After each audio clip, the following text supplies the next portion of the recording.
إلى حضرة النبي المصطفى سيدنا رسول الله صلى الله عليه وسلم وإلى كافة الأنبياء والمرسلين ولأزواجه أمهات المؤمنين ولأهل بيته وذريته وأصحابه أجمعين وثم إلى أرواح مشايخنا ومعلمينا وعلمائنا وخصوصا إلى روح شيخ مصنف هذا الكتاب ورسوله وفروعه ومن ينتسب إليه أجمعين شيء لله لنا ولهم الفاتحة.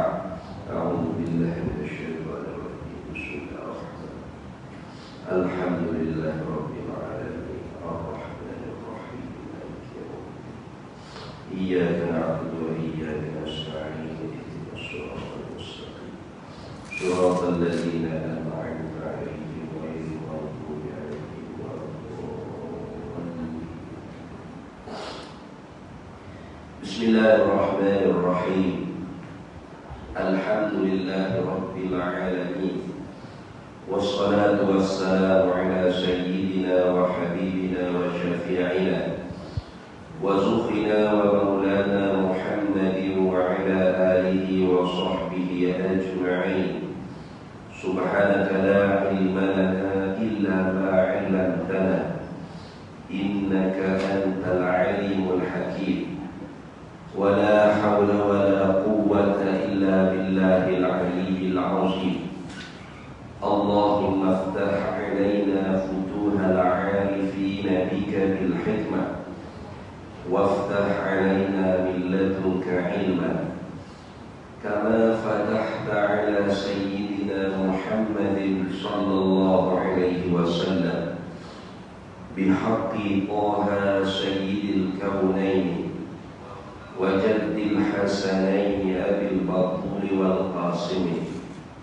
ربنا افتح بيننا وبين قومنا بالحق وأنت خير الفاتحين. رب اشرح لي صدري ويسر لي أمري واحلل عقدة من لساني يفقه قولي سدد لساني واهد قلبي بحق جدنا رسول الله صلى الله عليه وعلى آله وصحبه وسلم. رب يسر ولا تعسر وتمم بالخير يا كريم. أما بعد فقال الشيخ الإمام أبو حامد محمد بن محمد الغزالي الطوسي رحمه الله تعالى ونفعنا الله به وبعلومه في الدارين آمين يا رب العالمين. بسم الله الرحمن الرحيم. الحمد لله حق حمده والصلاة والسلام على محمد رسوله وعبده وعلى آله وأصحابه من بعده. Kalau kita hak duduk di tangan ibu ayah tu muka surat 1. Tapi kita hak ada di tangan ibu ayah tu dia terus bahasa Melayu tu. Dia terjemah terus. Nah. Jadi hak saya guna ni hak naskah dalam bahasa Arab. Bidayatul Hidayah li Imamil Ghazali. Hak ada di tangan ibu ayah tu hak dia rumi tu. Nah. Dia perumi tu dah. Jadi tak bunyilah gapo hak saya baca saat ni. Nah. Hak dia tulis dia kata dengan nama Allah yang sangat pemurah lagi sangat mengasihani. Segala puji bagi Allah Ta'ala sebenar-benar pujian. Salawat dan salam tercurah kepada sebaik-baik makhluknya, penghulu kita Nabi Muhammad sallallahu alaihi wasallam, dan juga kepada keluarga dan para sahabatnya dan pengikut-pengikutnya. Sampai situ tu dia panggil khutbah kita. Dia kebiasaan kita ni, dia ada khutbah kita, kemudian dia ada muqaddimah kita, kemudian dia ada muqaddimah ilmu, kemudian dia ada khatimah. Fasal atau bab, fasal, bab, kemudiannya baru khatimah. Itu kebiasaan kita, tak semestinya begitu.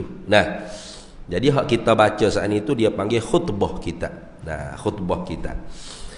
Kata Imam Abu Hamid Muhammad bin Muhammad Al-Ghazali At-Tusi rahimahullah, dia kata Bismillahirrahmanirrahim, dengan nama Allah yang sangat pemurah lagi sangat mengasihani. Jadi dia mula ke kitab dia ni dengan basmalah, dia panggil. Iftatahal imam, memulalah oleh Imam Ghazali kitabahu, akan kitabnya, bil basmalati, dengan bismillahirrahmanirrahim. Kenapa? Pertamanya iqtidaan bil Qur'anil Karim, kerana nak mengikut orang panggil Al-Quranil Karim. Ikut Quran ni pada tempat mana? Yakni tertib suari, pada tertib penyusunan surah. Bukan tertib nuzuli. Kalau tertib nuzuli ialah turunnya ayat. Jadi ayat hak mula-mula turunnya Iqra bismi rabbikal ladzi khalaq, bukan bismillah. Jadi ikut Quran di sini dengan makna ikut tertib surah. Beza ke ustaz? Beza. Tertib surah tu lain, tertib nuzul tu lain. Tertib nuzul tu ia mengikut peristiwa-peristiwa yang berlaku di Nabi kita Muhammad sallallahu alaihi wasallam. Adapun tertib surah, penyusunan surah, pertama Fatihah, kemudiannya Al-Baqarah, lagi Ali Imran, An-Nisa, gapo semua. Itu khusus wahyu daripada Allah Ta'ala kepada Jibril, ajar Nabi kita susung surah, hak mana hak mula, yang mana yang kemudian. Jadi tertib susun surah tu bukanlah daripada reka-reka sahabat, tidak, tapi daripada Nabi sallallahu alaihi wasallam sendiri. Tetapi penulisan Al-Quran tu tidak lengkap pada zaman Nabi. Zaman Nabi ni Al-Quran dihafal dalam dada-dada sahabat. Kalaupun yang ditulis tidak lengkap, sikit-sikit ya, berapa lembaran saja yang ditulis. Kemudian yang ditulis yang tidak lengkap tu pula tidak ada titik, tidak ada baris. Biasa tengok tak? Boleh tengok dalam Google, cari tulisan Al-Quran di zaman Nabi, keluar macam cacing itu ya, tak ada titik, tak ada baris. Nak baca mana for kita boleh tak? Yang ada titik ada baris ni pun wala bowling ni ramai mana hak tak boleh baca Quran lagi, walaupun ada titik ada baris dah, duk telo lagi baca Quran. Zaman Nabi tu tak ada titik, tak ada baris. Kemudian bila zaman Sayyidina Abu Bakar As-Siddiq radhiyallahu taala anhu berlaku peperangan, Abu Bakar yang banyak lakukan peperangan. Setengah daripada golongannya ialah fuak yang enggan bayar zakat, setengah daripadanya yang murtad, setengah daripadanya ikut Nabi palsu Musailamah Al-Kadzab. Maka ramailah para sahabat yang hufaz, yang hafal Quran dalam dada ni, syahid di jalan Allah oleh Sayyidina Umar bin Al-Khattab radhiyallahu anhu. Terfikir mari, kalau duk main lagu ni nyanyi Quran ni, nyanyi siapa? Nyanyi orang ke dia. Umat Islam di Kamadian tu bagaimana nak dapat Al-Quran yang lengkap, yang sempurna? Kalau duk main hafal Quran ni mati syahid. Maka Sayyidina Umar pusyur kepada Abu Bakar, kalau bolehnya kita tulis Al-Quran, kita bukukan Al-Quran, kita lengkapkan dalam satu mishaf. Pertama-tama sekali Abu Bakar kata, Bagaimana Umar boleh bagi cadangan perkara yang tak pernah dibuat oleh Nabi sallallahu alaihi wasallam. Ada juga Sayyidina Umar tu mula-mula dia mari mikir for zaman for Wahabilah ni lah. Nabi tak buat nak buat apa? Sayyidina Abu Bakar kata, bagaimana boleh bagi cadangan Umar? Nak suruh aku buat benda hak Nabi tak pernah buat. Nabi tak pernah buat. Lalu Sayyidina Umar kata, wallahi demi Allah Abu Bakrin, ya khalifata Rasulillah, walau Nabi tak pernah buat, tapi ini baik, ini maslahat besar. Nanti kalau sudah hufaz, orang hafiz Quran mati belaka, bagaimana nak ajar Quran ni orang-orang yang masuk Islam di kemudian hari? Maka Abu Bakar pun terima cadangan Sayyidina Umar. Mulalah orang panggil dia kumpul ke sahabat. Pendek ceritanya, dilengkapkan Al-Quran pada zaman Sayyidina Uthman bin Affan radhiyallahu taala anhu. Maka sebab tu dikenal dengan Mishaf Uthmani. Lalu yang meletakkan titik baris itu bukan sahabat, bukan Nabi. Siapa yang meletakkan baris di zaman Sayyidina Ali karramallahu wajhah? Bila Sayyidina Ali dengar ada orang baca Quran, salah bagi. Lagu mana? Dia duduk dengar satu hari Sayyidina Ali duduk lalu tepi masjid, dengar orang baca Quran. Dia baca, innallaha bari'um minal musyrikin wa rasulih. Siap. Salah tu, salah. Yang mana makna dia jadi berubah. Makna jadi mana? Sesungguhnya Allah tidak hirau kepada orang musyrikin dan Nabi sallallahu alaihi wasallam. Nabi pun Tuhan tak hirau kau. Berat. Lepas tu ayat tu dibaca, innallaha bari'um minal musyrikin wa rasulah. Gitu. Wa rasulah. Mana? Sesungguhnya Allah dan Rasulullah tidak menghiraukan apa yang orang kafir musyrik. Tu gitu maksud dia. Tapi oleh kerana baca baris salah, sudah tukar habis makna. Inilah hak anak-anak kita duk belajar di pondok tu. Belajar menguasai nahwu, saraf, ma'ani, bayan, badal, istiqaq, wadha. Apa? Supaya boleh baca bahasa Arab, boleh faham makna bahasa Arab dengan benar. Jangan main-main. Jangan ingat kata orang Arab boleh baca Arab, atau orang Arab boleh faham Arab, kita Arab. Boleh tentu. Ni, sehari dua ni. Ada satu orang hamba Allah di Terengganu. Dia orang asal Syria. Namanya Muhyiddin Khali. Kenal tak? Ustaz Muhyiddin Khali duk panggil. Dulu baik molek tak ada apa. Duk pergi jugalah majlis Tok Guru Haji Soleh Sik.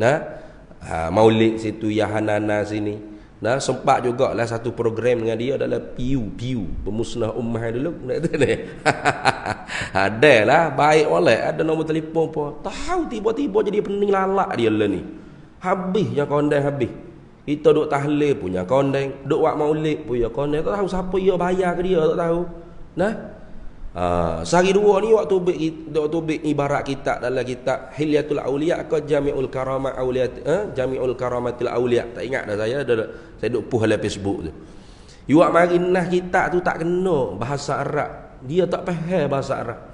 Siapa ustaz kita Abu Usamah, Ustaz Abu Usamah di Terengganu tu, masya-Allah lah Ustaz Abu Usamah ni orang aling lah. Di pondok di Kemamai tu, saya kalau balik kampung mesti pergi ziarah lah dia di Kemamai tu, pondok dia dekat dengan rumah mertua saya tu. Jadi dia orang Melayu kita tegur di komen, entah tak pandai bahasa Arab kalau kan. Dia orang Arab tu tapi tak reti bahasa Arab. Salah berat. Ceritanya Syekh Ibrahim Al-Matbuli ni tidak pernah bermimpi keluar air mani sepanjang hidup. Maka kerana tu dia tidak mandi wajib, gitu ya. Mandi wajib ni bila jadi wajib mandi? Bila ada sebab bagi wajib mandi, baru wajib mandi. Kalau tak ada sebab tak wajib mandi. Mimpi keluar air mani, berjunub dipanggil berjanabah atau jimuk, tu. Atau keluar air mani dengan tanpa jimuk sekalipun, bagi perempuan pula berhenti darah haid, itu. Hak tu asbab-asbab sahabat-sahabat bagi wajib mandi, barulah wajib mandi. Kalau tak ada sahabat wajib mandi, nak wajib mandi apa? Mandi sunat, mandi harus, gitu je lah. Jadi Syekh Ibrahim Al-Matbuli ni dia tak pernah mari jenabah. Pelik apa? Tak ada pelik. Ada duduk komen kata, dah tak pernah mimpi keluar air mani, tak baliklah dia. Ya peheh balik ni tubik air mani saja, mimpi tubik air mani saja. Balik ni bulu bil alamah, nah, atau bulu bil umri, balik dengan umur. Orang tu tak pernah keluar air mani mimpi, tak pernah keluar darah haid bagi perempuan. Tapi umur dia 15 tahun qamariyah tahdidan. Balik, automatik balik. Nah, lama tak semaya bel lagi umur 40. Tanya, awak ni pak cik kenapa tak semaya bel umur 40? Ya tak pak cik tak balik lagi. Umur 40 tak balik lagi. Tak pernah mimpi keluar air mani. Kalau 40 tu lebih pada balik dah pak cik. Umur 15 tahun bulan Islam tepat genap automatik balik, walau tak pernah keluar air mani, walau tak pernah mimpi keluar air mani laki-laki perempuan, ataupun bagi perempuan tak pernah keluar darah haid. Basic dah tu dalam fardu ain kita mengaji tu. Tapi wak kau bengong orang la ilaha illallah tak reti. Benda basic aku tu tak reti. Sebab tu amu dak pesan kau ustaz-ustaz kita suruh cerita hak belak-belak lah. Cerita bunuh jerai gapo tu tak payah cerita belak-belak gitu. Hak fardu ain ramai mana orang kita tak reti lagi. Tengok basic fardu ain. Hak nak backup muhid khali tu basic fardu ain pun tak lepas agak. Kata ni. Hak muhid khali tu soyaklah. Nah, dia orang Arab tapi tak reti bahasa Arab. Tengok. Nah. Dia kata ada seorang wali yang diwalikan oleh orang ni kata digelarkan dengan air rian. Air rian ni kata buh mana telanjang bogel. Apa? Sebab dia selalu naik khutbah telanjang bogel. Tak kena tu. Air rian tu bukan mesti telanjang bogel. Tak baju pun orang panggil air rian. Satu hari Nabi tak baju disebutlah hadis air rian. Tak tahu nak kata Nabi telanjang bogel. Tengok tak retinya bahasa Arab walau orang Arab. Maka sebab tu agama Islam ni walau turun di atas Nabi yang berbangsa Arab, nah, dimulakan oleh bangsa Arab tetapi bukan milik Arab. Agama mana orang lain daripada Arab, ajam lebih alim daripada orang Arab, termasuk bangsa kita Melayu, termasuk. Bahkan yang buat kitab-kitab nahwu tata bahasa Arab bukan orang Arab. Nah, yang mengarang kitab Al-Jurumiyah, duk mengaji di pondok Matan Jurumiyah, bukan orang Arab. Sibaweh bukan orang Arab.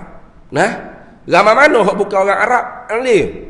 Bahkan ulama-ulama hadis bukan Arab aja. Bukhari bukan Arab. Muslim, Naisabur bukan Arab.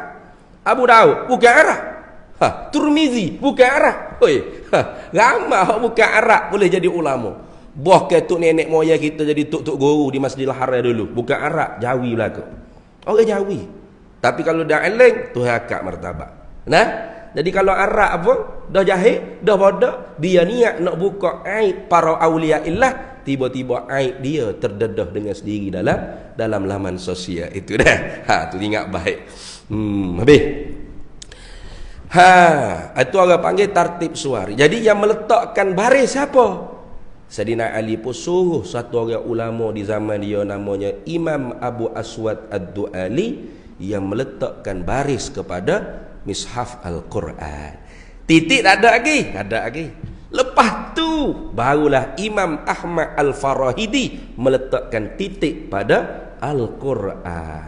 Maka ulama ni khijat jasa dia sangat besar pada kita. Jangan kita buat pelekeh, buat mai, buat menganjing. Nah, jangan. Tu habis. Jadi bismillah dengan nama Allah yang sangat pemurah lagi sangat mengasihani ini. Kenapa mula dengan basmalah? Pertamanya iktidaan bil kitabil aziz, kerana mengikut bukan taat perintah, tidak, mengikut. Yang lain tu. Tu kalau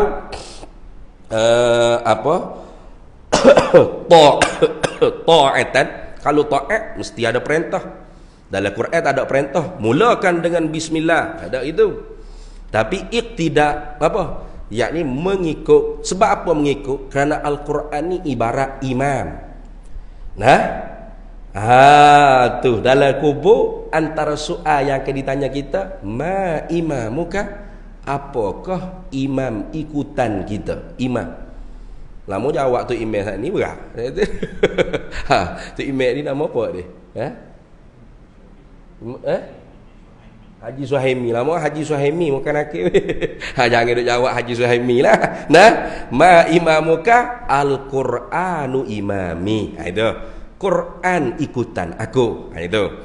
Jadi oleh kerana Quran tu menempati pada imam, ju'ilal imam liyutamma bih, dijadikan imam tu untuk diikut. Maka kerana tu iktidaan, mengikut dengan Al-Quran. Tak ada perintah suruh mula dengan bismillah, tapi ikut Quran. Ikut apa Quran? Tartibus suwari, mengikut susunan surah Al-Quran. Maka surah yang pertama ialah Al-Fatihah. Al-Fatihah 7 ayat yang diulang-ulang. Satu daripada ayat Fatihahnya ialah Bismillahirrahmanirrahim. Ini di sisi mazhab kita Syafi'i. Dah. Adapun di sisi mazhab lain, Al-Fatihah tu 7 ayat juga. Tapi ayat yang pertama bukan basmalah, tapi hamdalah. Gitu. Sebab tu kalau kita duduk pergi negeri orang kan, kalau kita duduk pergi negeri orang, pas kita duduk semaya belakang dia. Nak semaya hok baca kuat. Zuhur asar tak ada hal lah, baca slow, baca perlahan, bisirri. Kita duduk pergi pak hok baca kuat. Mana maghrib, isyak, subuh ke. Nah, kadang-kadang dia tak ada baca bismillah dengan jahar. Allahu akbar. Alhamdulillahi rabbil alamin. Selalu dah. Itu boleh jadi mazhab lain daripada mazhab kita Syafi'i. Pas jadi ayat ke? Tak, 7 juga. Lepas tu mana ayat yang ke-6? Siratal ladzina an'amta alaihim. Situ ayat yang ke-6. Ghairil maghdubi alaihim waladdallin. Ayat yang ke-7. Jadi tehah tu 7 ayat tu ijma', sepakat. Tapi ayat hak pertama hak mana tu khilaf. Tu. Jadi fak kita mazhab Syafi'i ni, golek-golek fak kita mazhab Syafi'i lah. Walaupun kita orang awam ni sebenarnya tak ada mazhab. Orang ada mazhab ni orang hak mengaji sungguh. Tapi tak ada hak lah. Moga walau kita orang awam, mazhabul ammi ialah mazhab mufti dia. Mazhab orang awam ni ialah mazhab tok guru dia. Golek tok guru di tanah Jawi ni ialah mengaji mazhab Syafi'i. Bab tu kita pun mengaku juga mazhab Syafi'i. Biar tak mengaji mazhab Syafi'i betul sungguh. Kita apa tak mengaji apa pun. Tak ada hal lah. Kalau gitu surah Fatihah 7 ayat, basmalah ayat pertama. Patu ayat ke-7 mana? Siratal ladzina an'amta alaihim ghairil maghdubi alaihim waladdallin. Itu ayat yang ke-7. Jadi 7 ayat kan. Habis itu. Baik. Keduanya, kenapakah Imam Ghazali mula dengan bismillah, dengan basmalah? Keduanya imtithalan aw ta'atan bimafhumin khabarin. Kerana menjunjung titah dan taat pada makna yang difahami daripada khabar hadis Nabi sallallahu alaihi wasallam. Gitu. Mana hadis yang bunyi? Nabi sallallahu alaihi wasallam sabda, kullu amrin dzibalin la yubda'u fihi bi bismillahirrahmanirrahim wa fi riwayatin bil basmalati fahuwa aqta' fahuwa ajzam fahuwa abtar. Nabi sabda, tiap-tiap tiap-tiap perkara yang syarak menganggap penting pekerjaan tersebut, maka pekerjaan yang haram li zatih tidak termasuk, pekerjaan yang makruh li zatih tidak termasuk. Karena waktu awal-awal lagi orang panggil pekerjaan yang tidak ada harga di sisi syarak dengan pahalanya. Begitu juga pekerjaan yang safasifil umur dia panggil. Safasifil umur ni iaitu pekerjaan yang lekeh-lekeh. Lekeh-lekeh. Pekerjaan yang lekeh-lekeh macam nak sehingu. Yang keji-keji nak sehingu. Tak sunat kita bismillahirrahmanirrahim seh atau nak meludah bismillahirrahmanirrahim, tak sunat itu. Kenapa? Kerana itu safasifil umur dia panggil. Apa?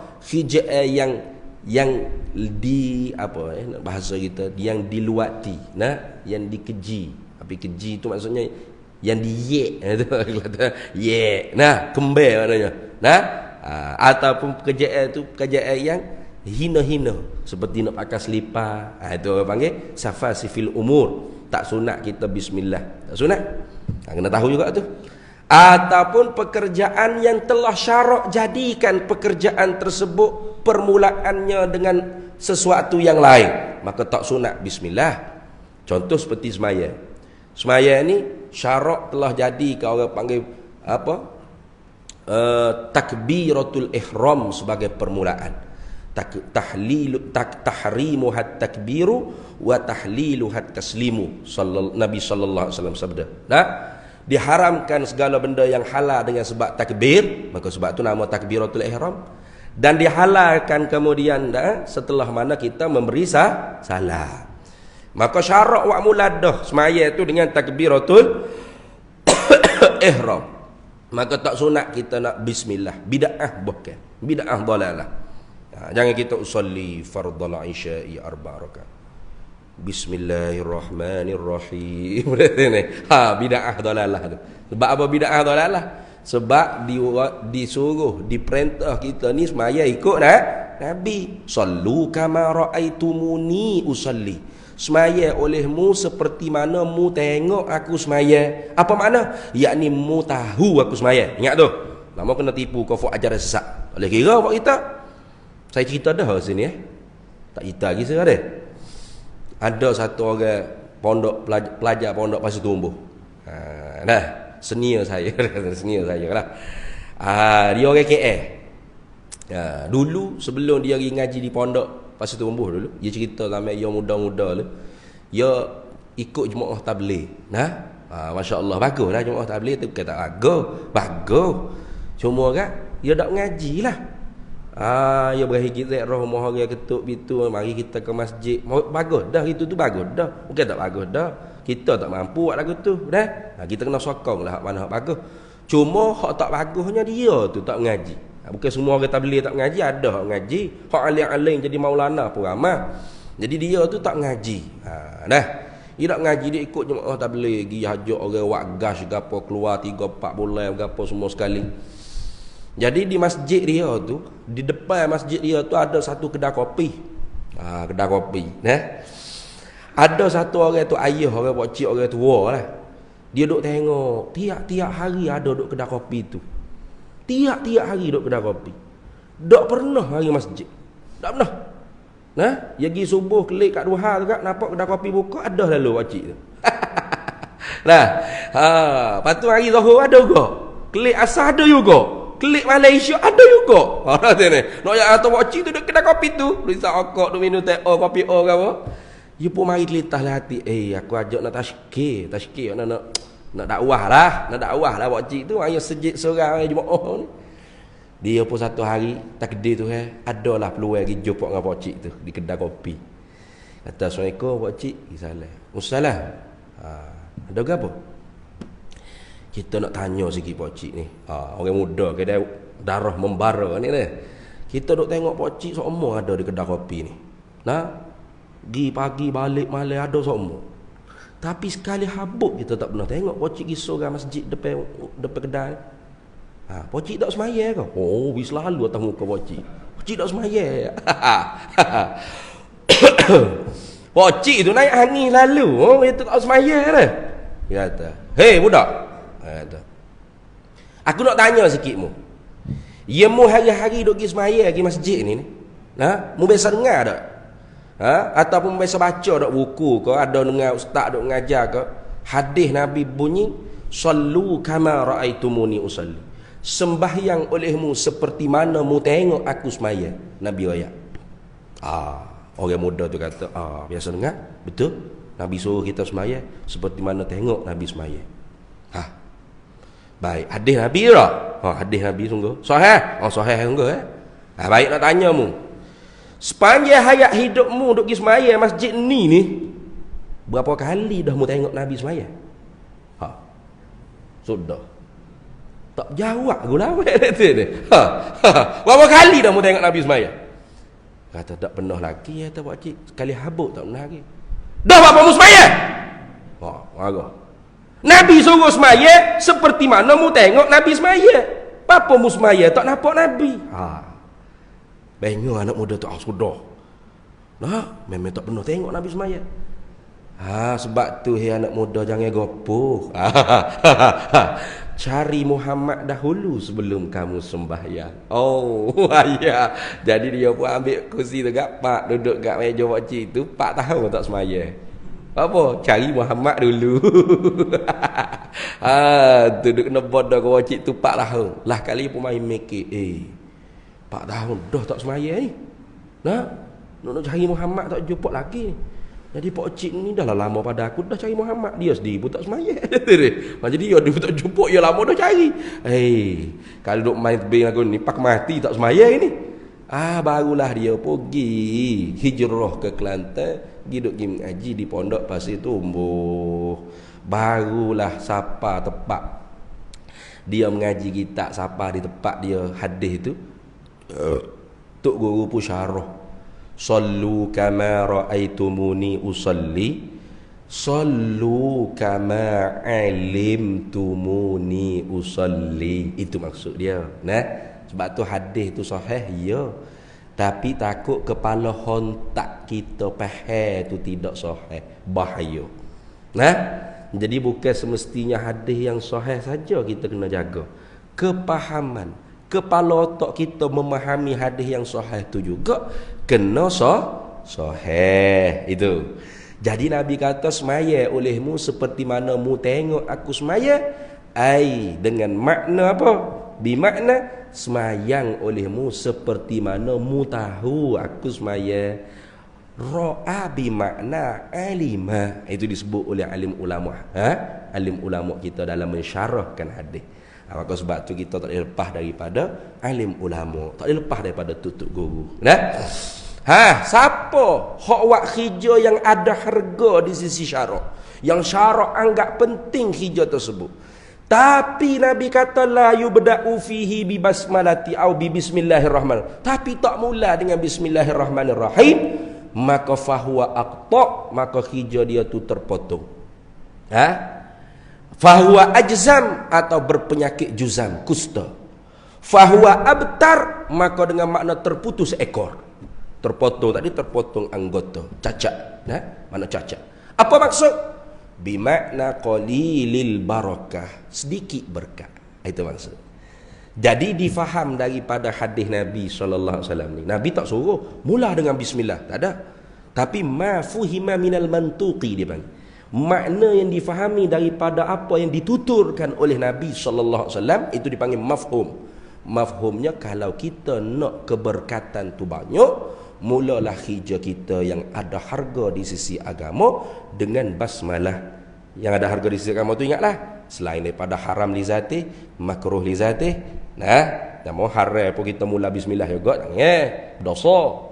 Nak isap okok, mula bismillah. Dia kata wak makruh dah, waktu bismillah lah boleh pahala. Jangan makruh hukum dia ni. Tak boleh. Tapi kalau makruh li ghairi, boleh. Mana? Maka betul.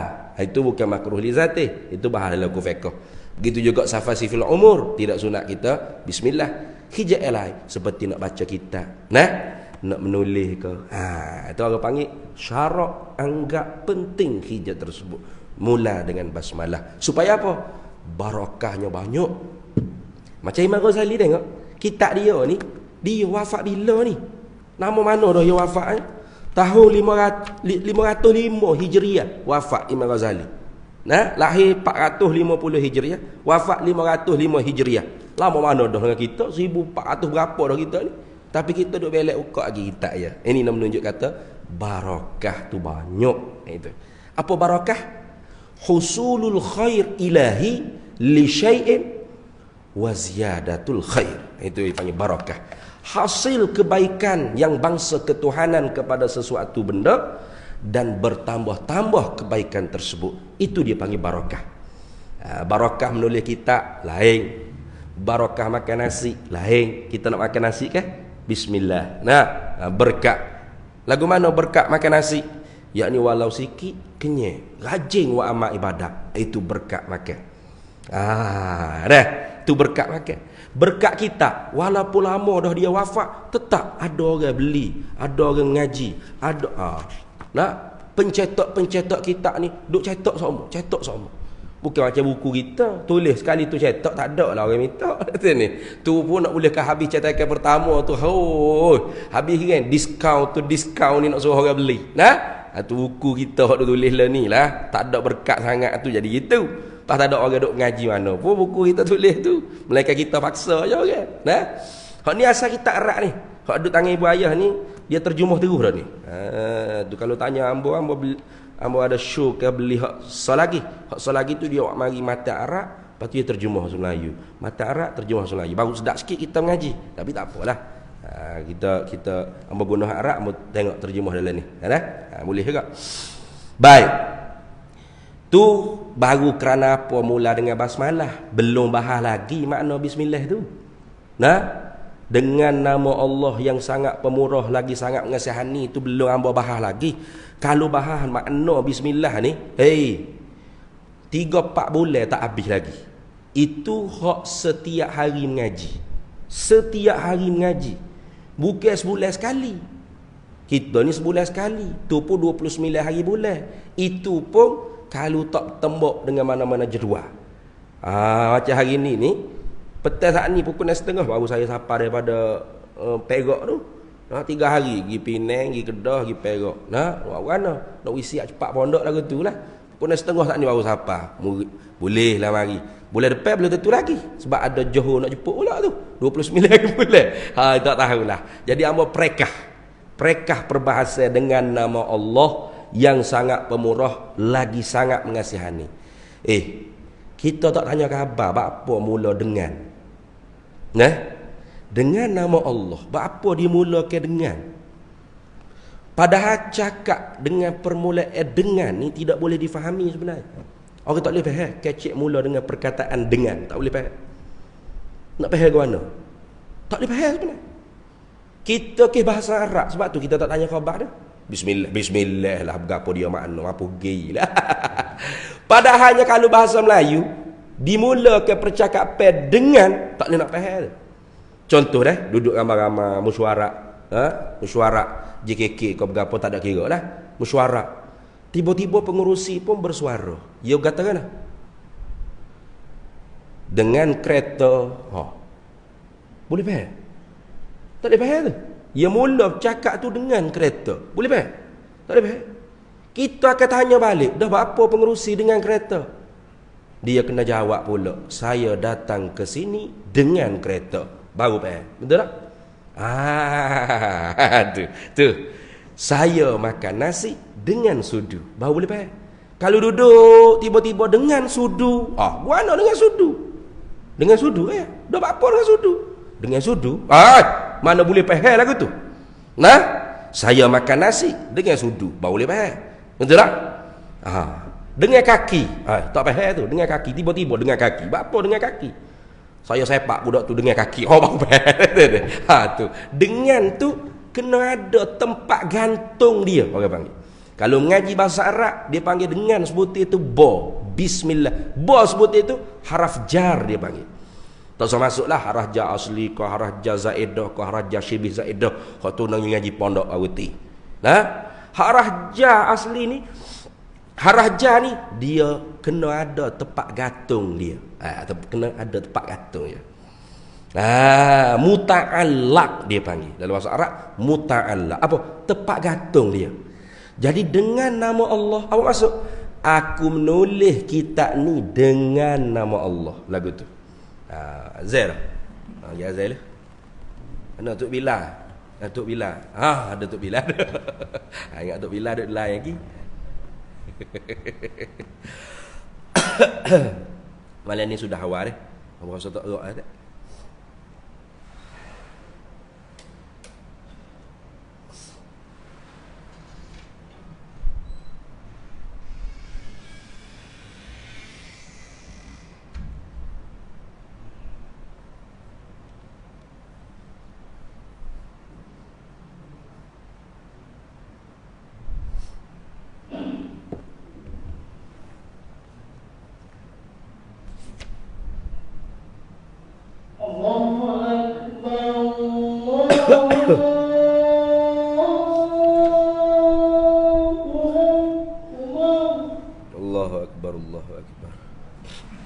Allahu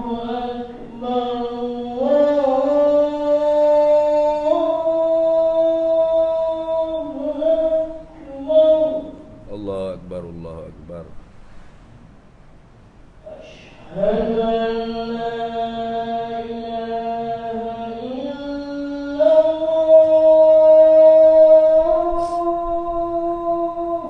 illallah. Asyhadu an la ilaha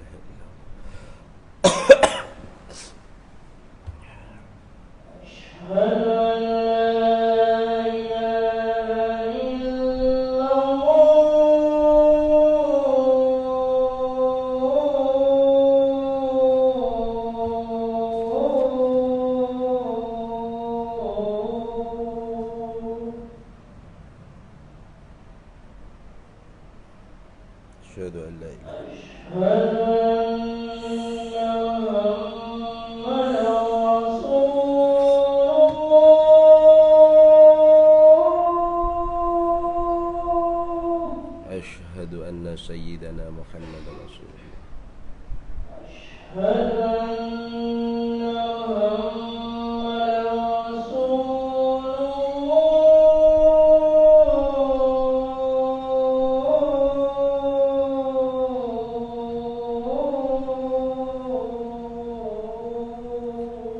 أشهد أن سيدنا محمد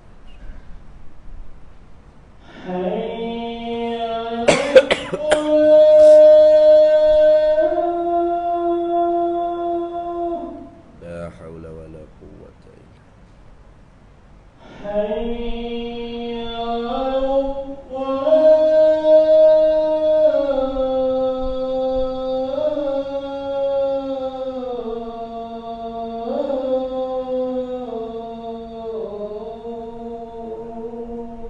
لا حول ولا قوة.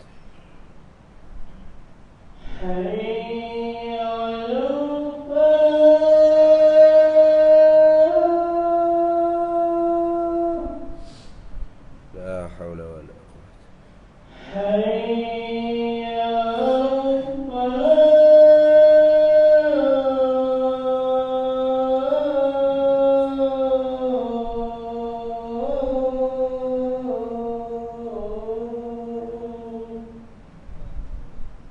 لا حول ولا قوة.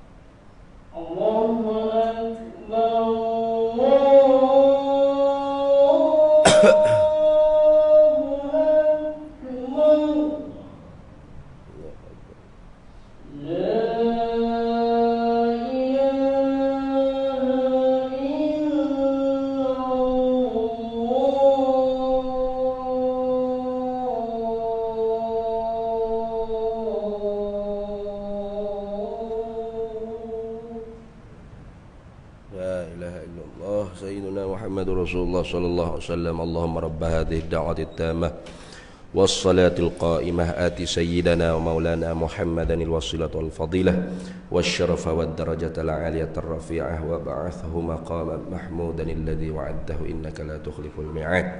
Baik. Jadi dengan sebutir itu dia kena ada tepat gantung dia. Muta'allaq dia panggil. Nah. Jadi hak mana hak afdal? Kita takdirkan muta'allaq di depan atau di belakang? Kata alim ulama kita, afdal kita gantungkan di belakang. Sebab apa? Supaya benar-benar hasil dimulakan dengan bismillah. Jadi dengan nama Allah yang amat pemurah lagi amat mengasihani, aku mula menulis kitab ini. Gitu. Aku mula mengarang kitab ini. Kalau kira aku mula mengarang kitab ini dengan nama Allah. Gitu ya. Tapi afdalnya kita letak di belakang, takdirkan di belakang. Jadi kalau kita makan nasi, dengan nama Allah aku makan nasi. Itu. Nah, bismillah. Dia sebut bismillah, tak erti pakai sodoh gapo dah ni. Bismillah kita takdirkan orang panggil muta'allaq pada bismillah. Tempat gantung bagi dengan pada bismillah. Nah, sebut bismillah. Apa? Dengan nama Allah aku makan nasi. Dengan nama Allah aku minum air. Nah itu. Dengan nama Allah aku buka kitab, aku baca kitab. Kemudian dengan sebutir itu pula, sebutir itu pula ada makna dia. Ada makna dia. Setiap dengan tu ia tak sama makna. Betul tak? Saya datang ke surau dengan Zaid. Satu ayat. Saya datang ke surau dengan kereta. Dengan juga. Sama tak makna dengan Zaid dengan kereta? Sama tak? Tak sama tu. Saya datang ke surau dengan kereta. Maknanya kita duduk dalam kereta, kita pula steering kereta. Itu maknanya saya datang ke surau dengan kereta. Saya datang ke surau dengan Zaid, duduk atas belakang Zaid, pula kepala Zaid itu. Dah, itu ni. Lain tu makna tu. Saya datang ke surau dengan kereta, maknanya saya datang ke surau dengan menaiki, dengan menggunakan kenderaan yang bernama kereta. Dengan tu makna lain dah. Saya datang ke surau dengan Zaid, saya datang ke surau bersama-sama Zaid. Lain. Dengan tu dengan makna ma'iyah.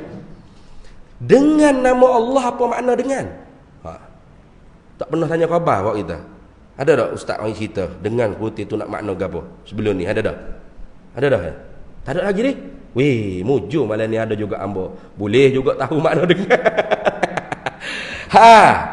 Dengan sini katanya ulama boleh pakai dua makna. Boleh pakai dua makna. Pertama, dengan makna musahabah atau lil ma'iyah dia panggil. Al-ba'u bil basmalati, al-ba'u pada bismillah ni maudu'atun, dihantarkan maknanya lil musahabati atau lil ma'iyati, dengan makna serta, bersama-sama. Aku mula menulis kitab ni bersama-sama dengan nama Allah. Itu boleh. Atau boleh pakai al-ba'u lil isti'anati, dengan di sini dengan makna minta tolong. Aku mula menulis kitab ni. Kalau Imam Ghazali lah, kalau kita ikutlah, kita makan nasi ke berapa. Nah, aku mula makan nasi ni, ataupun aku mula minum air ni dengan nama Allah, dengan minta tolong nama Allah. Weh, minta tolong nama Allah. Apa tak minta tolong dengan Allah lalu? Persoalan timbul pula. Apa tak minta tolong dengan Allah? Apa minta tolong dengan nama Allah? Kita nak baca bismillah ni bukan billah. Bismillah. Apa bukan minta tolong dengan Allah direct, minta tolong dengan nama Allah. Kata ulama, minta tolong dengan nama Allah tu atas jalan tabarruk dan tawassul. Al-ba'u lil isti'anati ala wajhi tabarruki wat tawassuli. Itu. Pada kata bismillah, dengan pada kata bismillah tu ialah dihantarkan maknanya minta tolong atas jalan mengambil berkat dan bertawassul. Hakikatnya minta tolong dengan Allah. Ini kalau kita menjalani di atas pendapat ulama yang mengatakan isim ghairul musamma. Nama bukan benda yang dipernama, lain daripada benda yang dipernama. Agak dua pendapat ulama. Satunya ulama yang berpendapat nama bukan kena kepada benda yang dipernama. Nah, contoh api. Api itu nama, betul tak? Bila kita sebut api, bakar tak mulut kita? Dah. Api, tu biar api itu. Dah.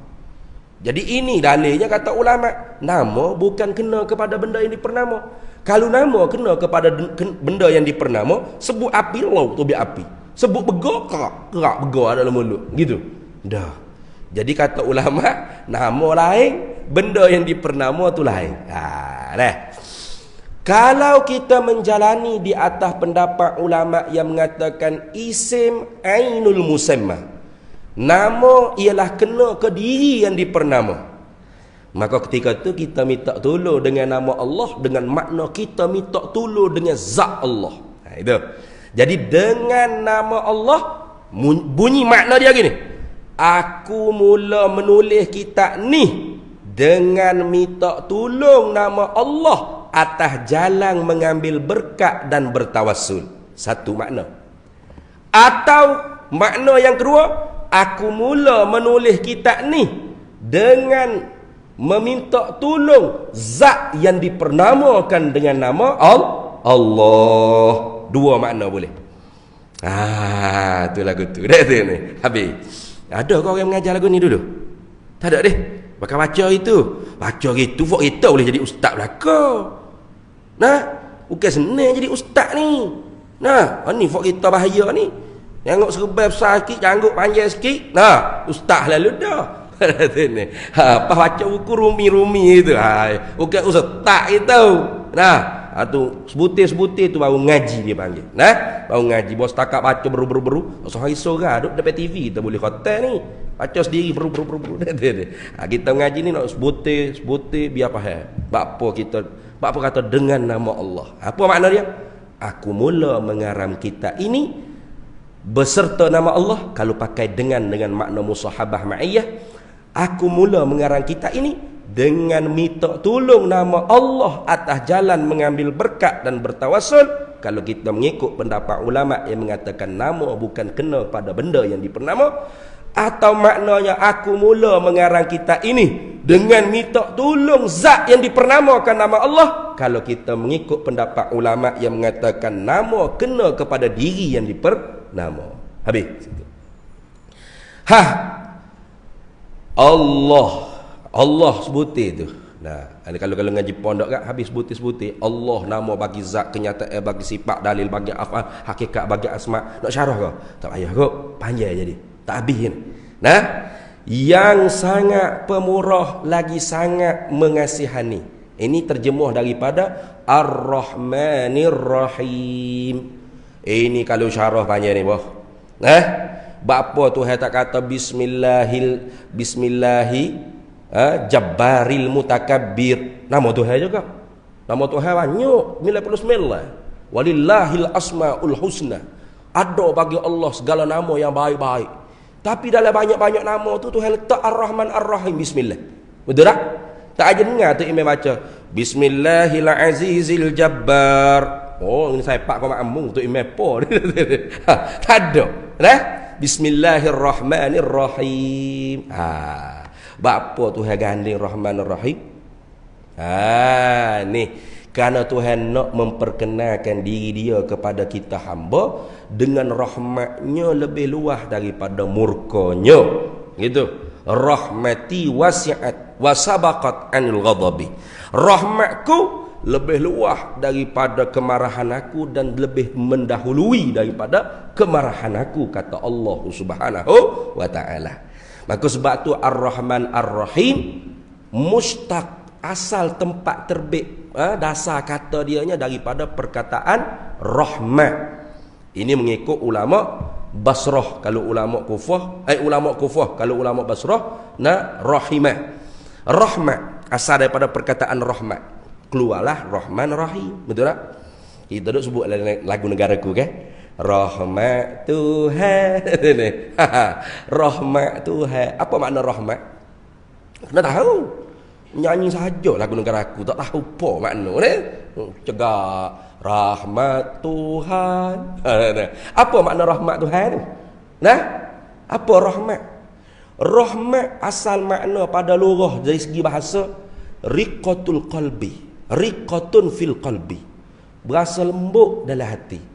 Atau mailun fil qalbi, berasa cenderung hati kita. Itu dia panggil rahmat. Itu asal makna rahmat, lembut hati. Tu macam kita tengok orang tua-tua hok minta dekoh hok duduk gua tisu kita rasa mana? Allah sial nah. Patut tua-tua lagu ni duduk rumah lah. Nah, anak cucu tak ada ke? Nah, nak sara hidup. Kita pun rasa kesian tu panggil rahmat. Apa? Lembut hati. Rasa pecah hati kita tengok. Maka automatik bila kita tengok orang susah lagu tu, hati kita rasa pecah, automatik kita pun waktu baik duit sedekah. Gitu. Nah, apa tu? Berbuat baik. Betul-betulnya kalau zaman lah ni dah, kalau tengok orang susah lagu tu, automatik dia pun selfie update dalam Facebook. Betulnya kita buat baik. Itu. Jadi rahmat ni asalnya makna lembut hati yang menuntuti seorang itu berbuat baik. Riqatun fil qalbi, taqtadi ila iradatil ihsani au ihsan. Itu maksud. Lembut dalam hati yang menuntuti seorang itu nak buat baik atau betul buat baik. Dah. Kalau gitu kita kata rahmat Tuhan, apa maksud? Tuhan lembut hati. Sudahlah. Dari sini. Makna tu kau? Bukan. Jangan pakai makna asal. Jangan. Makna tu mustahil atas Allah Taala. Apa tu? Kita pakai makna ghayah dia panggil. Makna yang akhir. Nah, kullu ma yastahil itlaquhu bimabda'ihi yajuzu itlaquhu bi ghayatihi. Itu kaedah.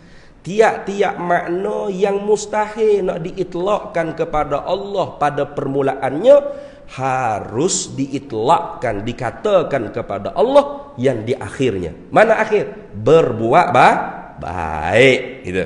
Jadi rahmat Tuhan dengan makna buat baik Tuhan, atau Tuhan nak buat baik. Kalau kata buat baik Tuhan, dia panggil sifatu fi'lin, sifat perbuatan Tuhan. Kena kepada takluk tanjizi hadis bagi sifat kudrat. Biasa dengar kedok tak tahu ni. Takluk tanjizi hadis bagi sifat kudrat. Kalau kata nak berbuat baik, ini dipanggil sifatu zatin, sifat zat. Kena ke apa? Takluk suluhi qadim bagi sifat iradah. Tu.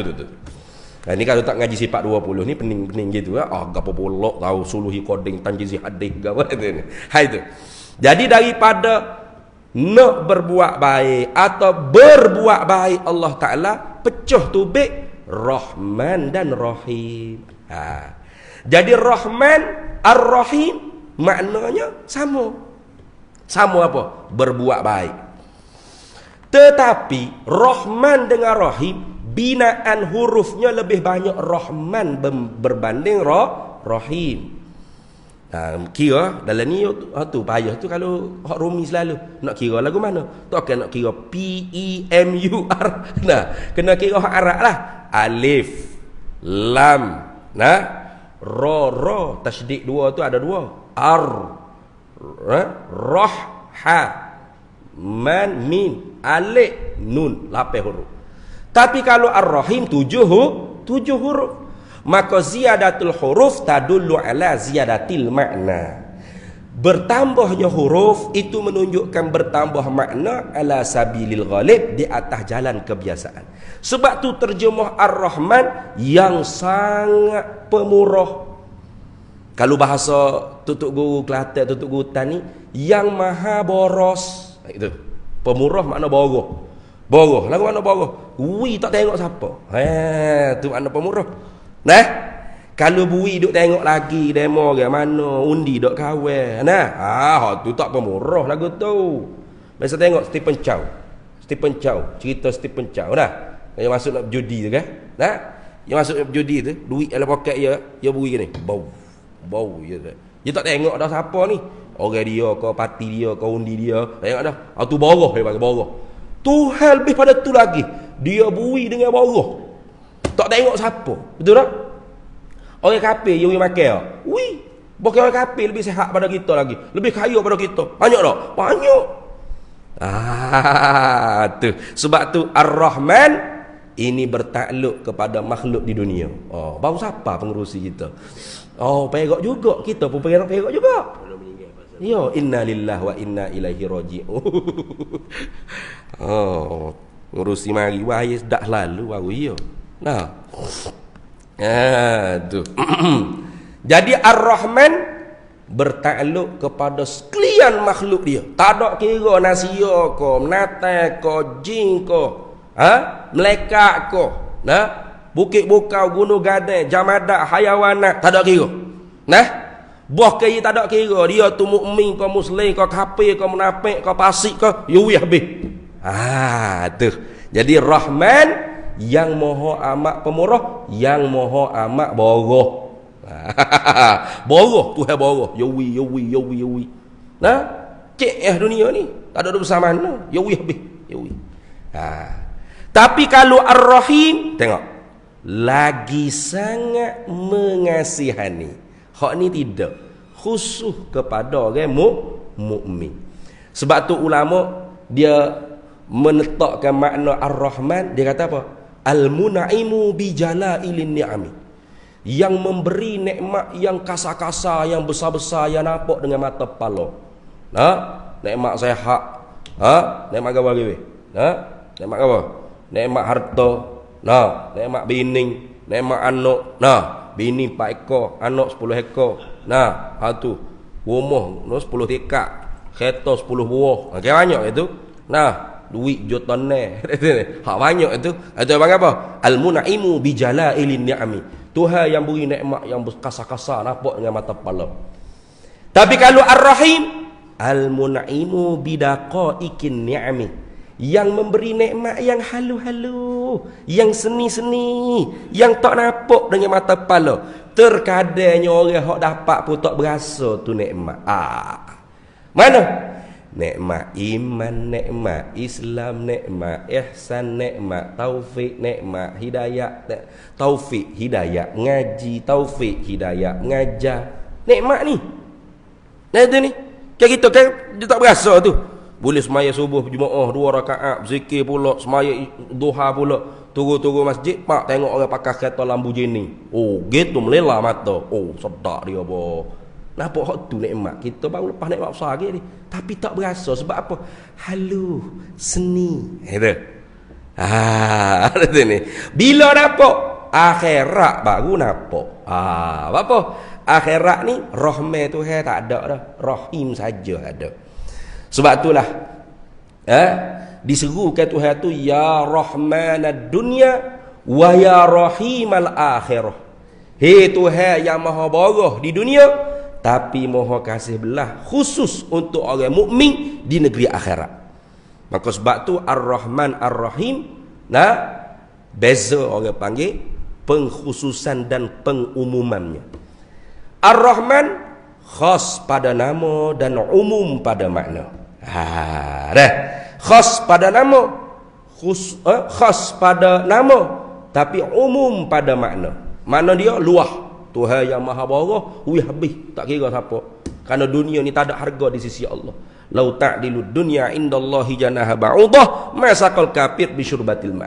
Kalau dunia sebutir ni ada harga seberat sayap nyamuk di sisi Allah, orang kafir tu tak wi walau setegak air. Orang kafir setegak air tak boleh minum. Supaya air dia telah boleh. Kaya daripada kita, jutawan daripada kita. Hak jutawan di Malaysia ni bukan orang Melayu, bukan orang Islam tak. Orang kafir ke? Lepas tu hawi, tak ada apa, tak ada belak apa. Kerana dunia tak ada harga di sisi Allah. Itu hawi. Tak ada nilai. Sebab tu kalau kita buat hijau nak ke dunia, gak hina sehabis-habis hina. Man kana yuridu harsad dunya nu'tihi minha. Siapa yang buat hijau nak habuai dunia, aku boleh bui, tapi hak nak aku bui pun ikut aku nak bui banyak mana, bukan ikut mu. Tu. Tapi wa ma lahum fil akhirati min nasib. Akhirat esok tak ada habuai sikit habuk. Tapi kalau Ar-Rahim, Ar-Rahim umum pada nama. Pada nama umum apa? Kita pun disuruh bersifat dengan kasih belah. Dalam hadis musalsal bil awaliyah, Nabi kata Ar-Rahimu yarhamukumur rahmanu tabaraka wa ta'ala. Orang yang bersifat kasih belah akan dikasih belah oleh Tuhan yang maha barah. Irhamu man fil ardi. Kasih belah olehmu siapa saja ada atas muka bumi. Yarhamukum man fis sama'. Nescaya akan mengasihi kamu malaikat yang ada pada langit. Itu. Jadi Ar-Rahim, kita pun disuruh bersifat dengan Rahim. Tapi makna Rahim khusus untuk siapa? Untuk orang mukmin di negeri akhirat. Itu lagu tu. Jadi orang mukmin, orang Islam, orang taat nak perintah Tuhan, akhirat esok dia tu nampak nikmat dia. Itu nampak. Di dunia tak nampak. Orang jaga iman Islam tak nampak. Apa? Sebelah mata pun orang tak pandai kalau dia miskin. Betul tak? Naik basikal borok, pakai baju pagoda koyak, piyah pun sengit. Orang lalu duduk tonyeng begitu ya. Di dunia. Tapi kalau dia benar-benar jaga iman, Islam, ihsan dia, akhirat esok dia VVIP yang paling hebat juga. Paling hebat.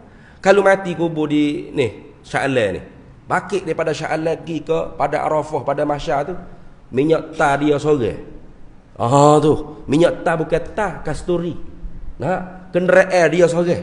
Tak ada tu, tak ada orang panggil traffic light ke apa, tak ada. Dia sorang yang boleh lalu kata. Orang lain tak boleh. Pola ni VIP dunia. Jalan raya pakat dengan orang. Walau VIP, cuma laju sikit dia sebab ada escort. Betul tak? Tu kalau tak ada escort lambat pun tu lah. Duk jalan raya hok blue bed tu juga lebih kurang kita juganya. Tapi kalau VIP akhirat, jalan kasturi dia seorang lalu, orang lain tak boleh nak cuek pun tak boleh. Jauh dekat. Halal. Siapa gigi. Ni VIP nak lalu. Mula dunia dia naik basikal buruk, piah sengit gitu, pagoda cak koyak gitu. Nah. Tapi oleh kerana dia jaga imej Islam ihsan, dia VIP akhirat daripada Sya'lan pergi pada Arafah, pada mahsyar di hipung manusia, dia naik kenderaan dia sorang, jalan raya dia sorang. Tu hebat. Apa tu? Rahim Allah Taala untuk orang mukmin hanya negeri akhirat. Nah, itu habis itu. Tu baru bismillah tu, dan itu makna yang paling ringkas saya cerita pada malam ni sebab nak tutup awal. Kemudian kita sambung semula pula. Alhamdulillahi haqqa hamdih. Segala puji bagi Allah Ta'ala sebenar-benar pujian. Wallahu a'lam. Habis situ dulu dah. Jadi malam ni bismillah ya malam ni. Laju dah tu kalau kira tak boleh tu. Banyak lagi bismillah ni kita kena hurang. Nah, banyak lagi tapi kita buat rekah-rekah dah tu. Kalau kira dengan sebutir ya malam ni. Nama bulan depan. Allah bulan depan lagi. Sangat pemurah bulan depan lagi. Baru sedap makna dia kita hurai bau kemah ming tak gogek sikit pun fok kita ni. Tapi kalau buat lagu tu jawab dia tidur buat kita lah hambat tak gerak kita ada tu ni. Bagi kita buat cepat dah sikit tu. Wallahu a'lam wa ilmuhu atam. Jadi sambung semula pula segala puji bagi Allah Taala. Wallahu a'lam wa ilmuhu atam. Bismillahirrahmanirrahim. Allahumma inna nas'aluka min khairi ajilihi wa ajilihi ma 'alimtu minhu wa ma lam na'lam. Wa nas'aluka al-jannata wa ma yuqarribu ilaiha qawlin wa 'amalin wa niyyatin wa i'tiqad wa na'udzu bika minan nar wa ma yuqarribu ilaiha min qawlin wa 'amalin wa niyyatin wa i'tiqad wa nas'aluka min khairi ma salaka 'abduka rasulika nabiyyuka Muhammadun sallallahu alaihi wasallam. Allahumma faqihna ilma syari'ati wal ma'rifati wat tariqati wal haqiqah wasta'malna biha bihaqqi sayyidina Muhammadin sallallahu alaihi wasallam. Rabbi fanfa'na bi barakatihim wahdina al husna bi hurmatihim wa amitna fi tariqatihim wa mu'afatin minal fitani wa sallallahu wasallama ala sayyidina Muhammadin wa ala alihi wa sahbihi wasallam walhamdulillahi rabbil alamin.